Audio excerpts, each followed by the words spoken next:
¿Qué tal? Yo soy Alan Ornelas Murrieta, licenciado en Educación Física y Ciencias del Deporte por la Universidad Autónoma de Querétaro y miembro del Círculo Internacional de Expertos en Deportes de Combate. Hoy les voy a presentar un pequeño webinar, el cual son las bases del entrenamiento pliométrico en el Taekwondo. Como tal, vamos a ver las generalidades que tiene tanto el ciclo estiramiento-acortamiento como el entrenamiento pliométrico. Este webinar va a ser ahorita muy básico, va a ser enfocado simplemente hacia las generalidades, pero les invito a que si les interesa el tema, estén pendientes, puesto que pronto vamos a ofertar por medio del Círculo Internacional de Expertos en Deportes de Combate un curso enfocado al entrenamiento pliométrico en los deportes de combate. Entonces, como tal, el entrenamiento pliométrico es un medio para, para el desarrollo de la fuerza explosiva. Entonces, cuando nosotros escuchamos fuerza explosiva, ¿a qué nos referimos? Primero tenemos que tomar en cuenta qué es la fuerza isométrica máxima. Esto se refiere a que a mayor tiempo que tengamos para aplicar una fuerza, mayor será la fuerza que podremos aplicar. Todo esto dentro de un rango, el cual González Vadillo y Rivas en el 2002 establecen que es entre 3 y 4 segundos. Esto simplemente se refiere a la relación de fuerza-velocidad o a la ley de Hill. ¿Qué dice la ley de Hill? Que cuando la contracción es más lenta, es capaz de generar más fuerza. Cuando la contracción es más rápida, es capaz de generar menos fuerza. Esto se debe a que cuando la contracción es más rápida, hay una menor capacidad para formar puentes cruzados de actina y miosina y por lo tanto la capacidad contráctil del músculo disminuye. Tomando en cuenta esto, ahora tenemos que observar la curva fuerza-tiempo. La curva fuerza-tiempo se refiere a cuánta fuerza estamos aplicando y cuánto es el tiempo que nos tardamos en aplicar dicha fuerza. Sin embargo, como ya vimos, se necesita un tiempo prolongado para ejercer una calidad máxima de fuerza. Smith-Bleicher en 1992 nos recuerda que en los gestos deportivos no se cuenta con tanto tiempo para el desarrollo de una actividad elevada de fuerza. Por lo tanto, entramos en un contexto que se llama la tasa del desarrollo de la fuerza.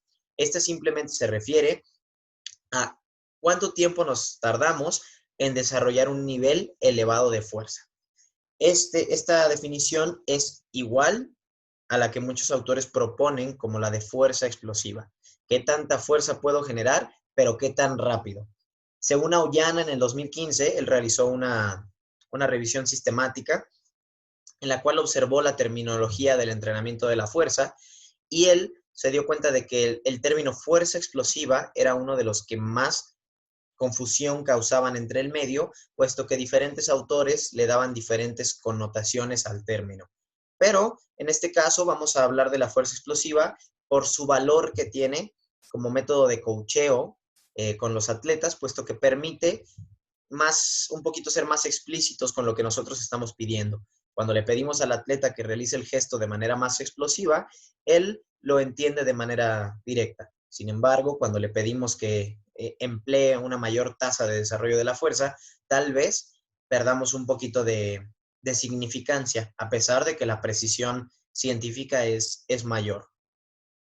Entonces, como tal, ahora podemos observar que la fuerza explosiva o tasa del desarrollo de la fuerza, en este caso RFD por sus siglas en inglés, que es Rate of Force Development, se refiere a la curva fuerza-tiempo, que es la que tenemos en la imagen número 1 o la que está al lado izquierdo, que es una tabla tomada de todo sobre el método pliométrico de Yuri Verkhoshansky, en la cual el eje vertical se refiere al nivel de fuerza que estamos aplicando, el eje de las X se refiere al tiempo que necesitamos para desarrollar esa fuerza, y la P, que es la línea que se encuentra a la mitad del eje vertical, se refiere al nivel o la magnitud de la resistencia que necesitamos vencer. ¿Cuál es la masa que buscamos acelerar? Entonces, a final de cuentas, en este caso, nosotros empezamos a desarrollar fuerza desde antes que se registre algún movimiento en la masa que buscamos acelerar. En este caso, el peso, tal vez el mismo cuerpo, pero una vez que la fuerza que desarrollamos es igual o mayor, un poquito mayor a la de la resistencia, a la de la masa que buscamos acelerar, entonces se registra el movimiento. En este caso, Verkhoshansky se refiere entonces a la tasa del desarrollo de la fuerza sobre cuántos segundos o cuánto tiempo vamos a tardarnos en generar el nivel necesario de fuerza para acelerar la masa específica que buscamos acelerar. En este caso, hablando del entrenamiento pliométrico, ¿cuánta fuerza debe ejercer nuestra musculatura extensora del tren inferior para ser capaces de acelerar el mismo cuerpo humano, nuestro mismo peso corporal, lo suficiente para despegarlo del piso? Después vamos a tomar aquí de 1984, de Comi, de Pavo Comi. Podemos ver que hizo un estudio en donde saltadores de esquí entrenados y hombres desentrenados que tenían el mismo peso y una masa muscular, un porcentaje de masa muscular muy similar, podemos ver la diferencia en la tasa del desarrollo de la fuerza. Podemos ver que los saltadores de esquí y los hombres desentrenados, cuando les dábamos todo el tiempo para ejercer la máxima tensión muscular, eran capaces de alcanzar una fuerza isométrica máxima de extensión de rodilla igual. Sin embargo, la diferencia primordial es que los saltadores de esquí lograban empujar la curva fuerza-tiempo hacia la izquierda, o sea, lograban expresar un nivel más elevado de fuerza, pero más pronto, a pesar de que la fuerza isométrica máxima final fuera la misma. Entonces, eso es lo que vamos a buscar con el entrenamiento pliométrico o con el entrenamiento del salto aplicado al deporte, aplicado al taekwondo. Vamos a buscar empujar esa curva fuerza-tiempo hacia la izquierda para ser capaces de alcanzar una mejor tasa del desarrollo de la fuerza o alcanzar un nivel elevado de fuerza más rápido. En este caso, estamos buscando que el nivel de fuerza sea lo suficiente como para poder acelerar una extremidad, que es la pierna, para realizar una patada. Para observar primero el entrenamiento pliométrico, tenemos que tomar en cuenta un fenómeno que se conoce como ciclo estiramiento-acortamiento, o sea, este se refiere a que las acciones atléticas que se realizan en el músculo, cuando es una acción deportiva, rara vez involucran un tipo específico de contracción aislado, sino es un ciclo que empieza con un orden específico de contracciones, una excéntrica, una isométrica y una concéntrica. Si todo este ciclo se cumple en ese orden, somos capaces de potenciar la habilidad de producción de fuerza concéntrica. Cada fase, entonces, como tal, tiene un detalle, tiene algunos detalles y tiene que ver con una producción de fuerza diferente. En el caso de la excéntrica, vamos a ejercer una fuerza de frenado, una fuerza de amortiguación, y lo que va a suceder es que se van a acumular o se va a acumular energía elástica en los componentes elásticos del músculo. ¿A qué se refiere esto? Cuando nosotros estamos en una fase excéntrica, el músculo se encuentra elongado bajo tensión. Entonces, el músculo está tirando de sus dos inserciones y por lo tanto los tendones en los que se encuentra insertado ese músculo van a estar elongados, van a estar estirados. Esto nos ofrece un potencial de energía elástica. Tenemos un tendón que está estirado y que necesita regresar a su forma original. Ahora, tenemos después una fase isométrica, la cual es una fase de transición. Es cuando cesa la fase excéntrica y tenemos que ahora revertir el impulso que era negativo, tenemos que convertirlo en un impulso positivo. Tenemos que convertirlo en una producción que ya nos impulse. Entonces, esta fase tiene el objetivo de evitar la pérdida de la energía elástica. ¿Cómo vamos a lograr eso? Mientras esta fase se mantenga lo más corta posible, nosotros vamos a ser capaces de recuperar esa energía elástica que ya hubimos acumulado en los componentes elásticos del músculo. Y la fase concéntrica, que es una fase de impulso, es una fase de contracción activa que va a producir movimiento en lugar de prevenir movimiento, y se refiere a utilizar la energía elástica que ya hubimos acumulado y que ya hubimos evitado la pérdida de esa energía. Entonces, lo que necesitamos es esa energía que ya tenemos acumulada, utilizarla de manera real en una fase concéntrica para que potencie el movimiento de la acción atlética que vamos a realizar. Aquí podemos ver los ejemplos en un salto lastrado, en un salto con sobrecarga. La fase excéntrica es cuando hacemos el descenso del centro de masa hacia la base de sustentación, en este caso hacia el piso. El cuádriceps, el glúteo mayor y como tal el tríceps sural tiene la obligación de contraerse excéntricamente para prevenir la caída o el desplome de ese centro de masa, para prevenir que nosotros nos desplomemos hacia el piso. La fase isométrica, que es la número 2, que se encuentra justo en medio, podemos observar que es una pequeña transición que no debería durar mucho, que es cuando cesamos el descenso del centro de masa y ahora vamos a buscar acelerarlo lo suficiente para que nos podamos despegar del piso. Esa sería la fase número 3, que es la fase concéntrica, que es cuando se realiza una triple extensión. Cuando nos referimos a la triple extensión, nos referimos a la extensión de la cadera, extensión de la rodilla y extensión de la articulación del tobillo. Al extenderse estas tres extremidades, somos capaces de ejercer la suficientemente fuerza sobre el piso para poder acelerar nuestro centro de masa y elevarnos por unos momentos. Ahora, para que quede un poquito más claro, tenemos que tomar en cuenta el modelo mecánico del músculo que fue propuesto inicialmente por A.B. Hill. El músculo como tal tiene tres componentes contráctiles, componentes elásticos en paralelo y componentes elásticos en serie. Los componentes contráctiles simplemente se refiere a las miofibrillas y que están formadas por filamentos de actina y miosina. Los componentes elásticos en paralelo se refieren al epimicio, al perimicio y al endomicio.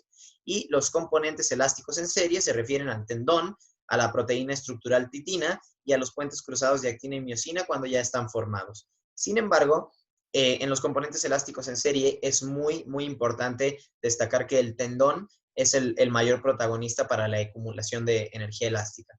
En este modelo mecánico, aquí lo pueden ver un poquito ya en un esquema, los puntos, los círculos que tenemos a los extremos son simplemente las inserciones y el músculo sería como tal el recuadro que se encuentra justo en medio, el cual está compuesto por un componente elástico en paralelo, que sería en este caso, como tal ya lo platicamos, el epimicio, el endomicio y el perimicio, y abajo el rectángulo que se encuentra de color gris claro sería el componente contráctil, que en este caso es como tal los filamentos de actina y miosina, los cuales van a permitirnos realizar una contracción adecuada. Y el componente elástico en serie es, en este caso, el tendón, y se encuentra, como pueden observar, más cercano a la inserción. Es el que se encuentra de color azul.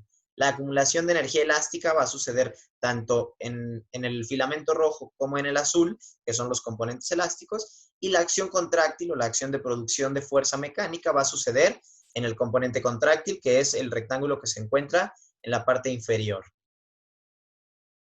El ciclo estiramiento-acortamiento cuenta con tres mecanismos fisiológicos que son los que pueden explicar cómo se potencia el rendimiento al aplicar el ciclo estiramiento-acortamiento. El primer mecanismo es el contráctil. Este simplemente se refiere a que si tenemos más tiempo para producir fuerza, vamos a poder producir más fuerza. Entonces, cuando nosotros tenemos una sobrecarga excéntrica o hay una masa que nos está llevando hacia la base de sustentación, hacia el piso, nosotros vamos a tener que producir puentes cruzados de actina y miosina para contraer, para tensionar ese músculo en un estado elongado.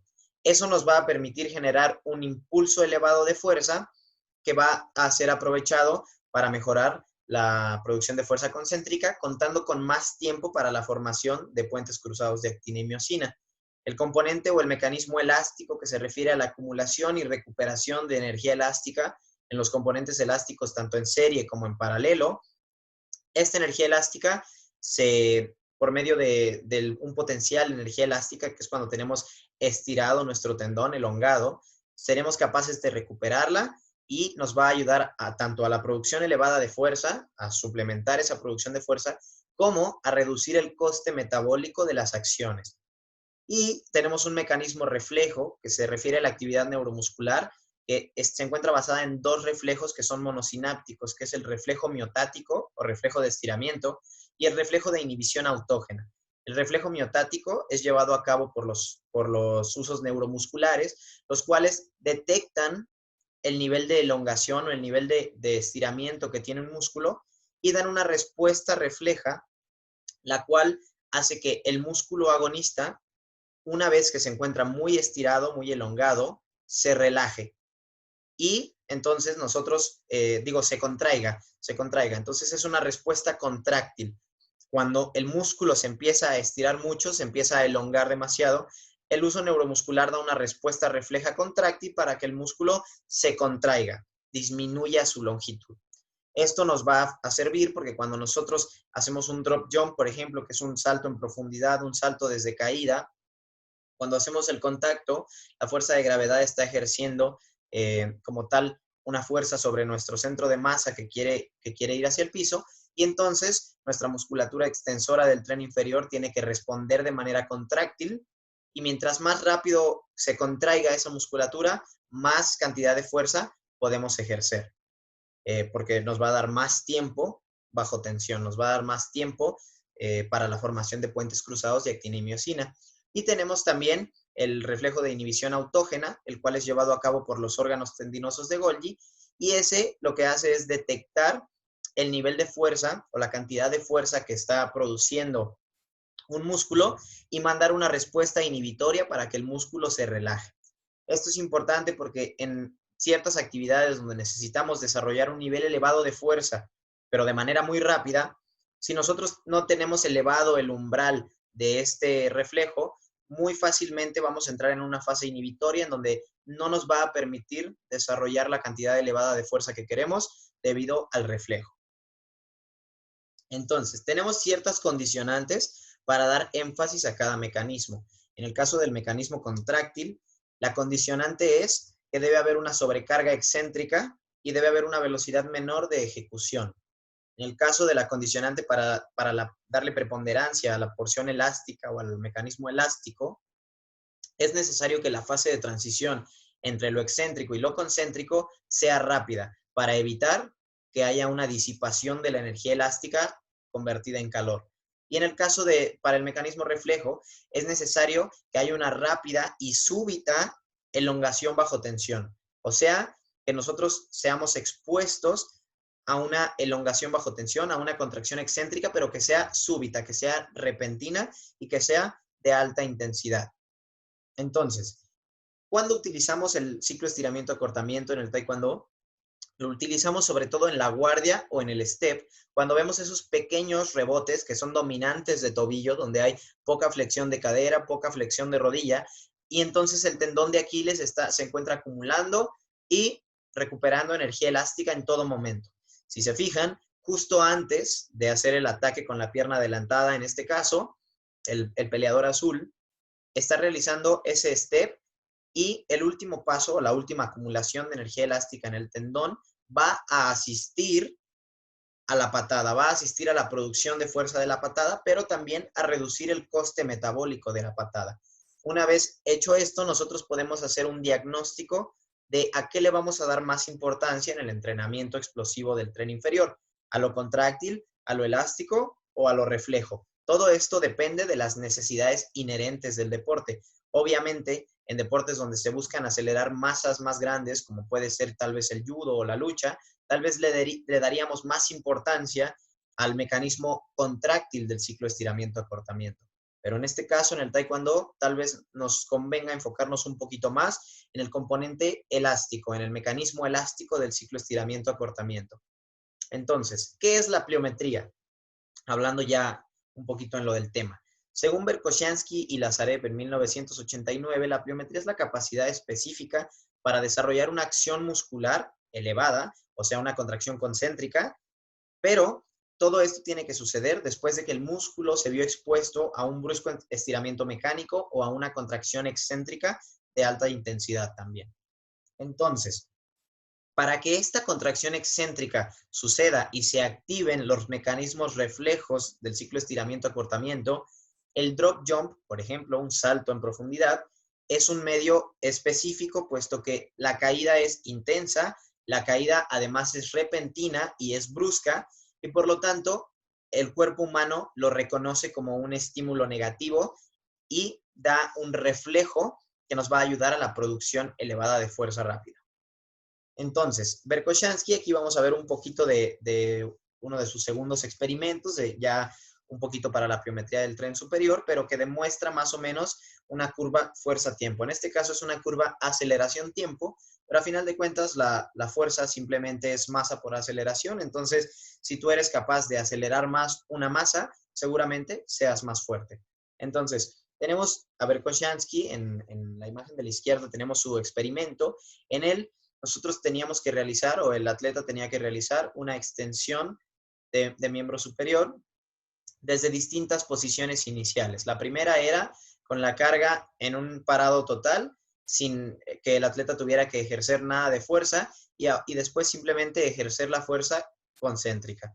Después, el atleta tenía que soportar de manera isométrica el peso de la sobrecarga y acelerarlo extendiendo solamente los brazos. Después se podía hacer un contramovimiento, que era con los brazos extendidos, se hacía la contracción y después se realizaba la fase concéntrica. La fase excéntrica en ese caso sería cuando el brazo se flexiona, el pectoral mayor se encuentra elongado y cuando el brazo se extiende, se encuentra acortado.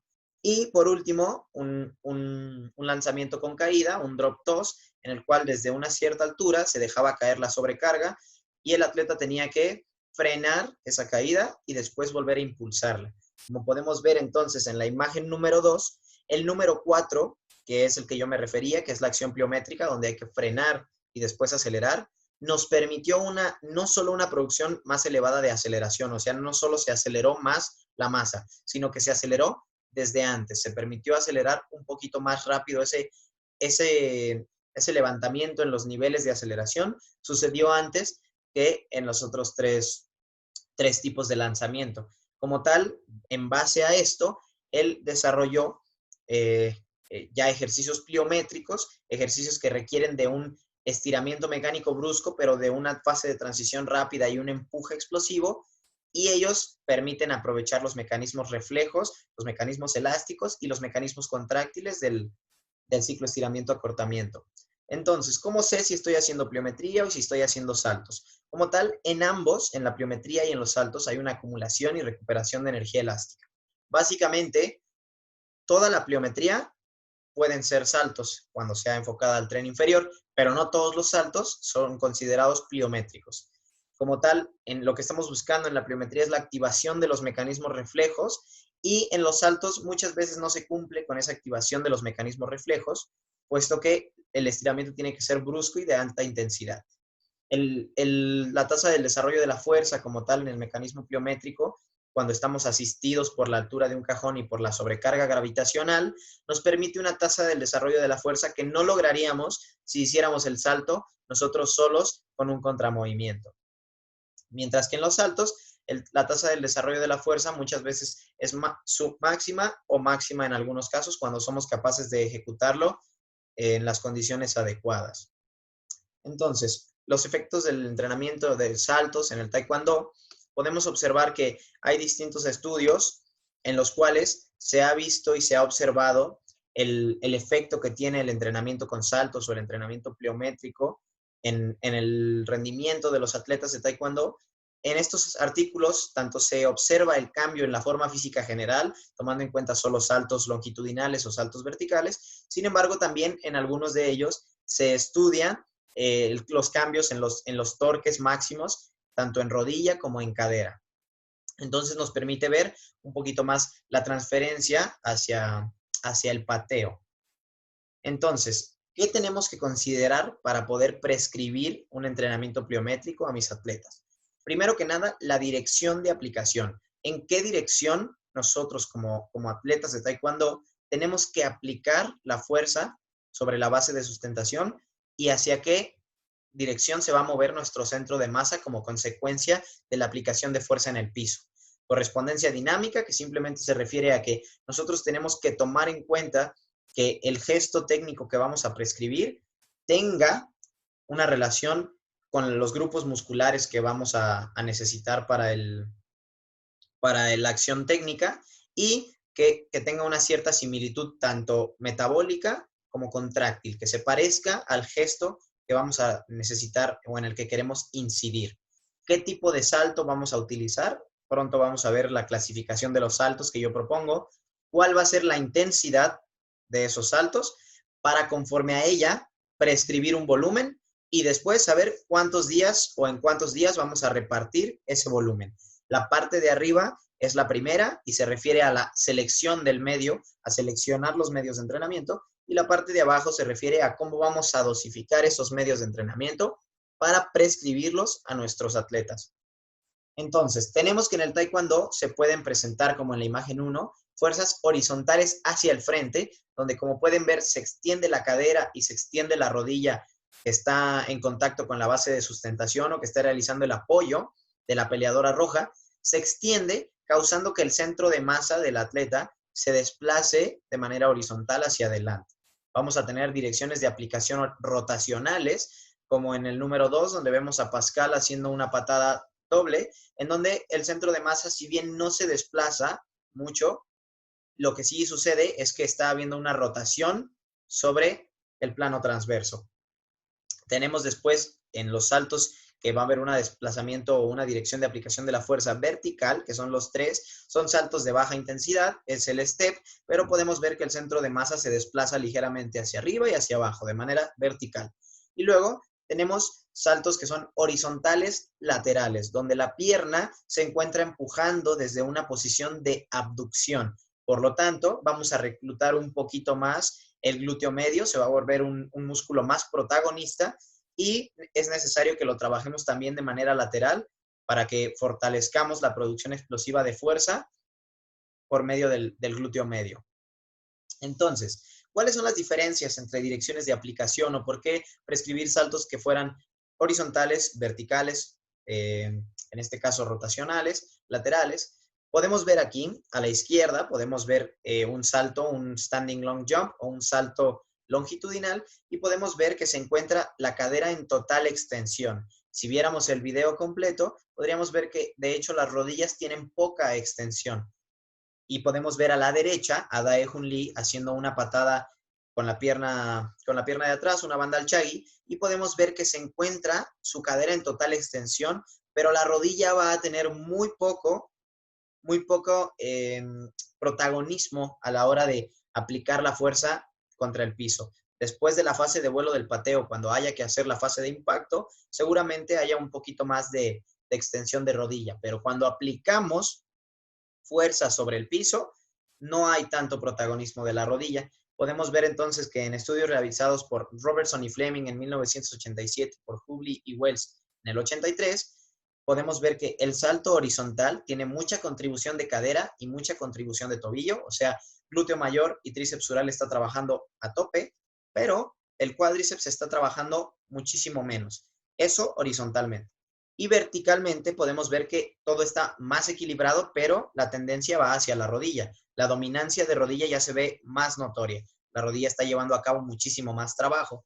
Si podemos ver entonces la similitud entre el pateo y el salto horizontal, vamos a darnos cuenta de que tal vez quisiéramos enfocarnos un poquito más, si queremos mejorar la fuerza de pateo, vamos a enfocarnos un poquito más en lo horizontal, puesto que se asemeja más a la acción que está realizando los grupos musculares extensores del tren inferior, tanto en el salto como en el pateo. Después, esta clasificación de los saltos es una clasificación que yo propongo, que se refiere en clasificar los saltos conforme al mecanismo dominante del ciclo estiramiento-acortamiento que reclutan. En este caso yo me refiero a que hay saltos contráctiles, saltos elásticos y saltos reflejos. Los saltos contráctiles se encuentra el mayor énfasis en la producción de potencia mecánica, o sea, queremos encontrar ese peso que nos dé una potencia óptima, y el énfasis está un poquito más en los componentes estructurales contráctiles del músculo, en la creación de puentes cruzados de actina y miosina y en la alta producción de fuerza. Los saltos elásticos simplemente se refieren a la acumulación y recuperación de energía elástica, y entonces van a ser saltos donde estamos buscando una fase de acoplamiento o de transición entre excéntrico y concéntrico rápida, aunque sean saltos de menor intensidad. Y por último, los saltos reflejos, que ya son pliometría, que son saltos donde lo que nosotros queremos es aumentar la sensibilidad del uso neuromuscular para detectar estiramientos en el músculo y responder de manera contráctil, y queremos aumentar el umbral del órgano tendinoso de Golgi para que no nos vaya a interrumpir mandando una respuesta inhibitoria al querer nosotros elevar esa producción de fuerza.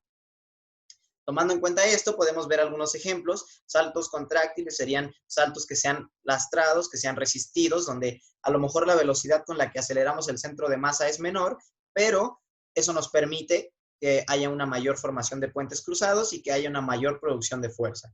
Los saltos elásticos van a ser saltos donde normalmente multisaltos, en los cuales vamos a permitirnos acumular y recuperar energía elástica de manera continua, de manera continuada y buscando que los tiempos de contacto sean ligeros. Y por último, reflejos, que van a ser en este caso saltos que nos permitan incidir en la porción refleja del mecanismo reflejo del ciclo estiramiento-acortamiento y entonces vamos a usar pliometría, vamos a usar caídas desde drops, vamos a usar caídas desde un cajón y esto lo podemos mezclar ya sea con saltos o con patadas o pateos que vayan después de una caída o después de un drop.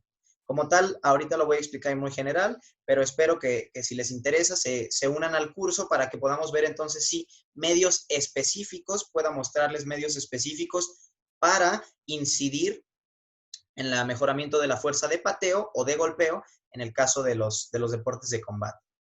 Los componentes de la carga, en este caso, vamos a tener que el volumen es dependiente de la intensidad. Este artículo que está acá abajo, que se llama How to Monitor Plyometric Stress, Guidelines for the Coach, es un paper muy bueno que nos muestra una manera de ver la intensidad de los ejercicios pliométricos o de los ejercicios del salto, midiendo la cantidad de ground reaction force o de fuerza de reacción sobre el piso. Si quieren checar más saltos, si quieren checar todos los saltos que ejemplifican ahí y que midieron en este estudio, pueden checar el paper simplemente copiando el link y pegarlo en internet. Es open source, entonces no tienen que pagar nada ni nada. Pero básicamente nos referimos a que los saltos de baja intensidad van a tener entre 80 y 100 contactos por sesión.